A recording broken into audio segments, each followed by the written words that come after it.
Les podcasts de Nouvelle Acropole France.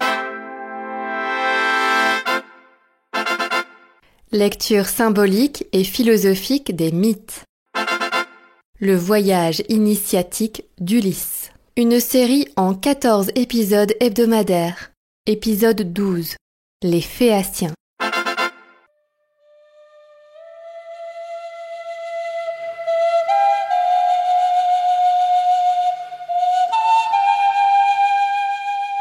Tout héros doit savoir d'où il vient, où il va, et doit pouvoir décrire sa patrie, son foyer, son royaume et son île. On ne saurait pas vivre à moins de s'affirmer héritier d'un passé, enfant de quelque part. Homère, l'Odyssée.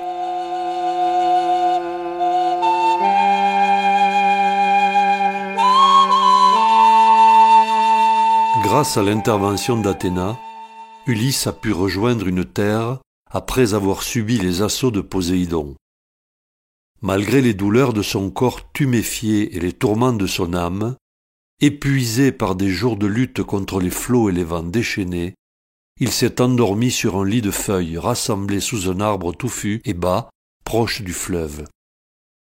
Durant son sommeil, sa divine protectrice rend visite à la princesse Nausicaa, fille d'Alkynos, le roi des Phéaciens, qui règne sur cette île accueillante pour notre héros. La princesse dort profondément. Athéna s'approche et lui parle à l'oreille. « Tu dors, Nausicaa, la fille sans souci que ta mère enfanta. Tu laisses là sans soin tant de linge moiré. Ton mariage approche. Il faut que tu sois belle et que soient beaux aussi les gens de ton cortège. Voilà qui fait courir les belles renommées pour le bonheur d'un père et d'une auguste mère. Vite, partons laver dès que l'aube poindra, car je m'offre à te suivre pour finir au plus vite. Tu n'auras plus longtemps, je crois, à rester fille. Les plus nobles d'ici, parmi nos Phéaciens, dont la race est parente, se disputent ta main. Sans attendre l'aurore, presse ton noble père de te faire apprêter la voiture et les mules, pour emporter les voiles, draps moirés et ceintures. Toi-même, il te faut mieux aller en char qu'à pied. Tu sais que les lavoirs sont très loin de la ville. Athéna ensuite disparaît. À son réveil, Nausicaa s'étonne de son rêve étrange. Elle s'empresse d'aller voir son père et lui réclame l'attelage. La voilà partie au galop, alors que ses servantes peinent à la suivre. En peu de temps, le char arrive au bord du fleuve, là où sont les lavoirs. Les suivantes déchargent le char et commencent la lessive avec la princesse. Une fois terminée, toutes ensemble se mettent à l'eau, se baignent et enduisent leur corps gracieux d'huile parfumée. Après un repas frugal, toutes les jeunes femmes, pour se délasser, entament le chant rythmé qui accompagne un jeu de bal dont elles sont coutumières.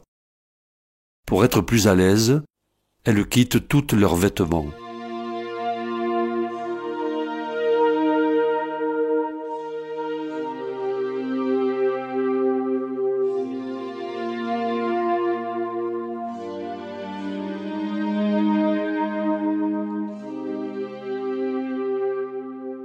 Alors que l'heure était venue de ramasser le linge séché au soleil et de retourner au palais, Athéna guide magiquement Ulysse vers le groupe de jeunes filles. Il s'était réveillé en entendant le chant et les éclats de leurs voix enjouées. Une des balles lancées leur échappe et atterrit au fond d'un ravin. Les servantes poussent maintenant des cris, Ulysse se rapproche. Hélas, en quel pays, auprès de quel mortel suis-je donc revenu? Chez quel peuple sauvage, des bandits sans justice ou des gens accueillants qui respectent les dieux? Qu'entends-je autour de moi? Des voix fraîches de filles ou de nymphes, vivant à la cime des monts, à la source des fleuves, aux herbages des combes. Où serais-je arrivé chez des hommes qui parlent? Mais allons, de mes yeux, il faut tâcher de voir. Notre héros s'approche à travers les broussailles en prenant soin de cacher sa nudité avec des rameaux.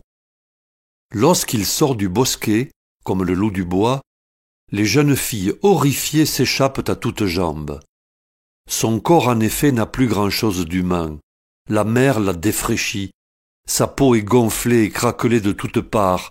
Ses cheveux hirsutes et sa barbe ne font qu'un. Ce qui reste visible de son visage est repoussant. Nausicaa, seule, ne s'est pas enfuie. Athéna suscite en elle un courage spécial pour lui faire face.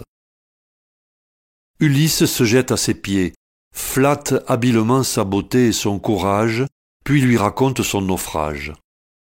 Il lui demande asile et vêtements.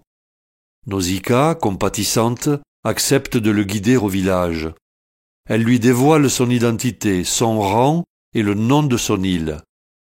La princesse rappelle ses servantes, les sermonne pour avoir lâchement pris la fuite alors qu'elles savent que l'île est protégée par les dieux et que jamais un ennemi ne les a envahis. Sur ses ordres, des jeunes filles conduisent Ulysse au fleuve pour l'y laver, pendant que d'autres courent au village pour y chercher des vêtements. Arrivé au bord de l'eau, notre héros s'adresse aux nymphes. « Éloignez-vous, servantes. Je saurai sans votre aide me laver de l'écume qui couvre mes épaules et moindre de cette huile que depuis si longtemps ma peau n'a pas connue. Mais devant vous, me mettre au bain, je rougirai de me montrer tout nu à des filles bouclées. » Ulysse sort du bain revigoré et de nouveau présentable. Aussitôt, Athéna lui envoie un enchantement qui rend son aura et son rayonnement pareils à la statue d'un dieu.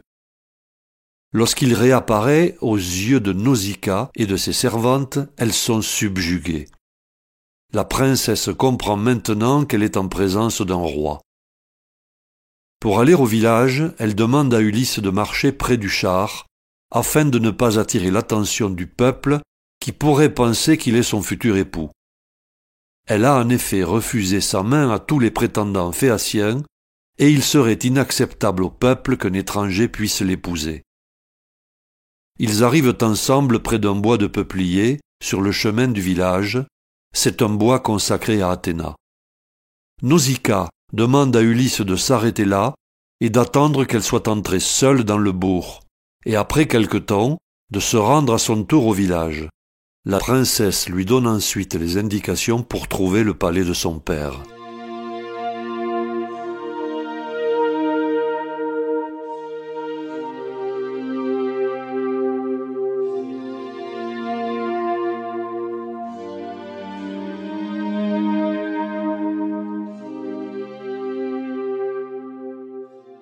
Une fois seul, Ulysse invoque sa déesse protectrice dans ce bois qui est son domaine. « Fille de Zeus qui tient l'égide, invincible, exauce ma prière. C'est l'heure de m'entendre, ô toi qui restas sourde aux cris de ma détresse quand j'étais sous les coups du glorieux Seigneur qui ébranle la terre. Fais que les Phéaciens m'accueillent en ami et me soient favorables. » Par respect pour Poséidon, la déesse ne se manifeste pas, mais entend sa prière et l'exauce. Ulysse décide de quitter le bois pour se rendre au village. En chemin, il rencontre une enfant qui porte une cruche à la main. C'est sous cette forme qu'Athéna, sans se dévoiler, conduit notre héros vers la maison du roi Alkinoos. Elle conseille Ulysse de ne s'adresser à personne en chemin.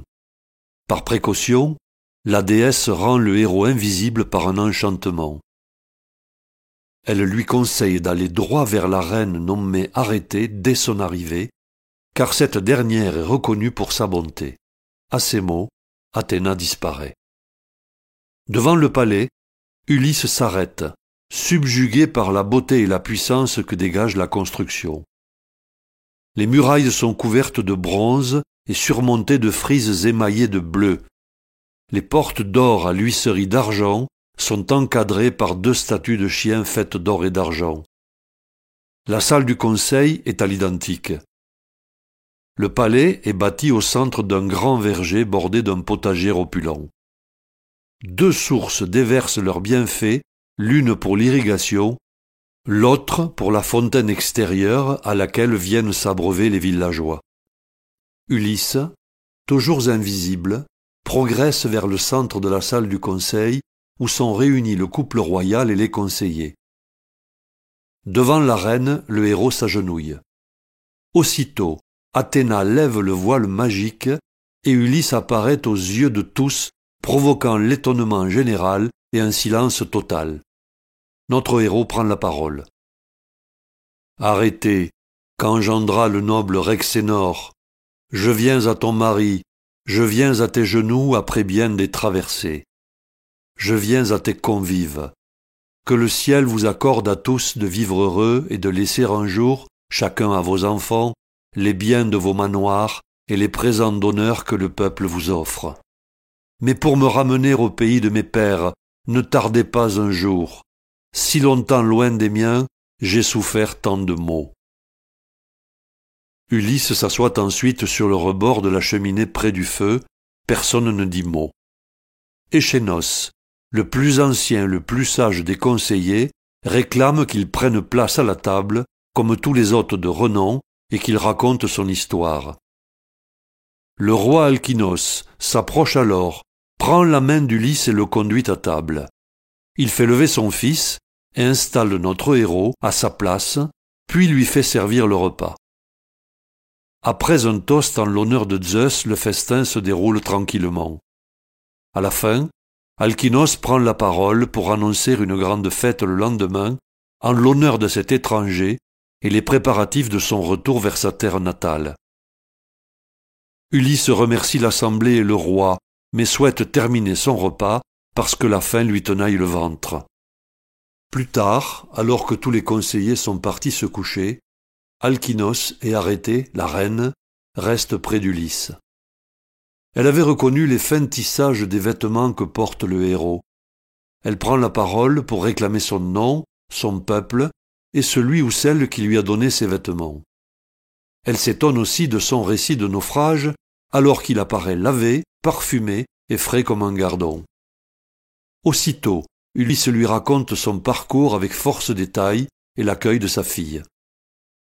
À la grande surprise de notre héros, Alkinos lui offre la main de Nausicaa, mais lui laisse le choix s'il préfère repartir.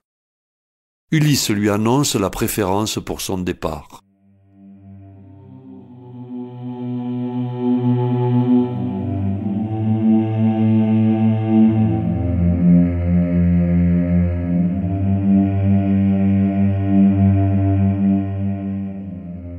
Au matin, le peuple rassemblé par les héros du roi se presse vers l'agora pour admirer cet étranger dont on leur a fait l'éloge.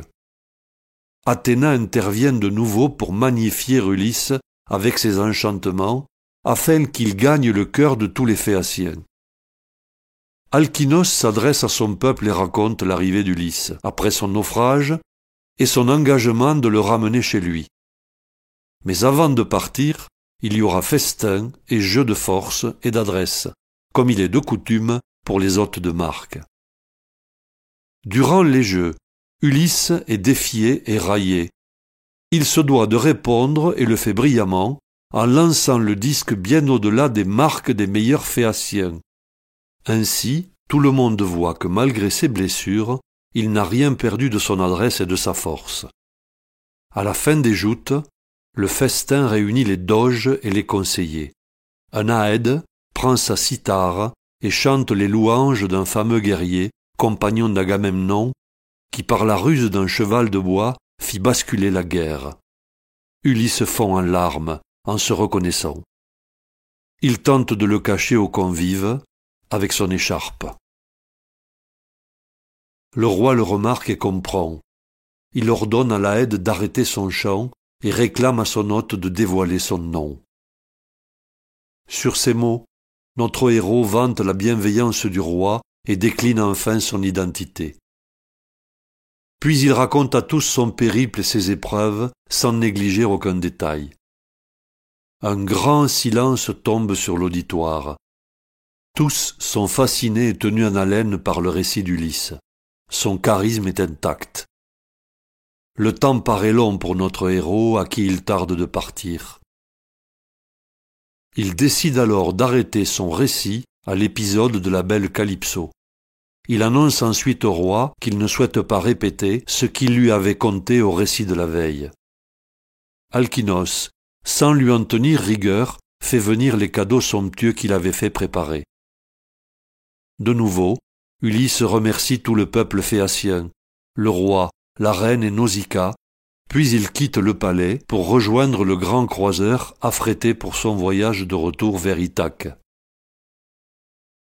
Les amarres larguées, 50 rameurs se mettent à l'œuvre, et bientôt, le vaisseau porté par l'écume des avirons semble voler au-dessus de l'eau. Ulysse, apaisé et sûr de son retour, se laisse glisser dans un sommeil profond, bercé par le chant rythmé des rames et le sifflement de l'étrave. Au matin, Ithaque est en vue. Notre héros dort encore. Le navire accoste sans bruit dans un port connu des marins phéaciens. Toujours endormi, Ulysse est transporté et déposé sur le sable à l'abri des rochers, au milieu des riches présents qu'il a reçus du roi et de ses 12 doges. Le vaisseau repart en silence. Ulysse est arrivé à bon port.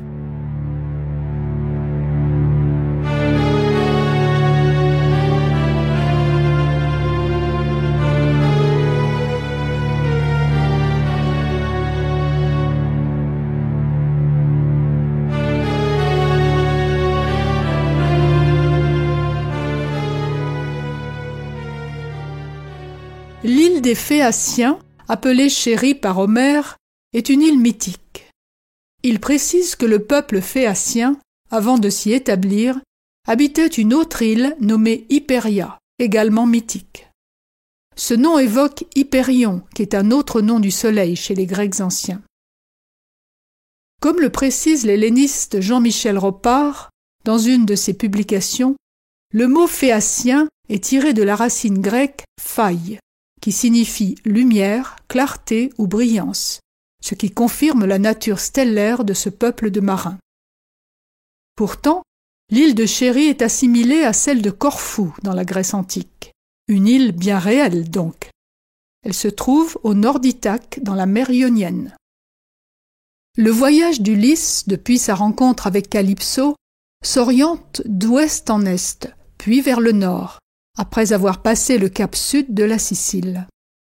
Dans la géographie sacrée, le nord est associé à la nuit et au monde stellaire. Compte tenu des nombreuses références à des constellations, soit directes, comme la Grande Ourse, ou indirectes et symboliques, comme dans la description du palais, cet épisode évoque la nuit et le ciel étoilé. De plus, l'essentiel du séjour chez les Phéaciens se déroule durant la nuit.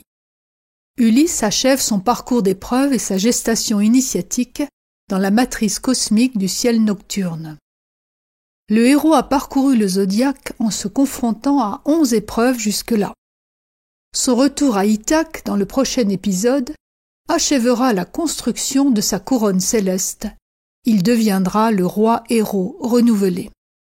Cet enfantement céleste est marqué par la présence dans son parcours de 4 personnages féminins. Pénélope, Circé, Calypso et Nausicaa assurent tour à tour la gestation symbolique du héros vers sa nouvelle identité. Elles représentent les 4 archétypes de la féminité que Laura Winkler explique si brillamment dans son livre « Femme, fille de déesse ». Pénélope est en relation avec Héra. Elle incarne la fidélité et l'engagement. Circé exerce ses pouvoirs sur la nature. On peut la rapprocher de la mère céleste Déméter. Calypso, la séductrice, manifeste clairement les attributs d'Aphrodite. Enfin, Athéna ne vient directement au contact d'Ulysse que dans cet épisode. C'est donc Nausicaa, pure et vierge comme elle, qui clôture le cycle. D'un point de vue philosophique, l'île des Phéaciens représente la société idéale. Un roi juste, bienveillant, généreux, et une reine dont le nom, Arrêté, signifie vertu en français. Il s'agit donc pour Ulysse de la prendre pour modèle pour son futur retour à Ithaque, tant dans l'organisation de la cité que dans le comportement exemplaire de celui qui la dirige.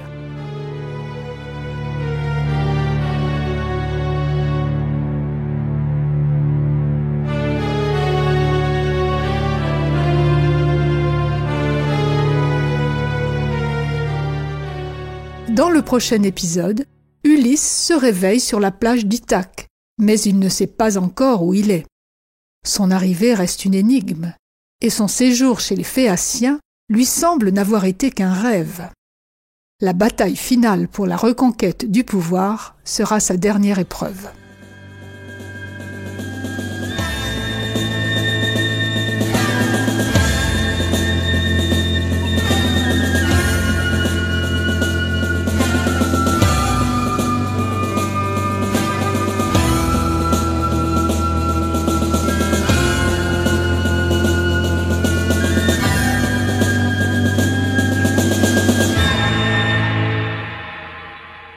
Série réalisée par les membres de l'école de philosophie Nouvelle Acropole de Lyon, musique originale du groupe Méluse. Un grand merci à Victor Bérard pour sa traduction poétique de l'Odyssée, à Sylvain Tesson pour son regard inspiré et inspirant, et aussi à Brigitte Boudon pour son travail.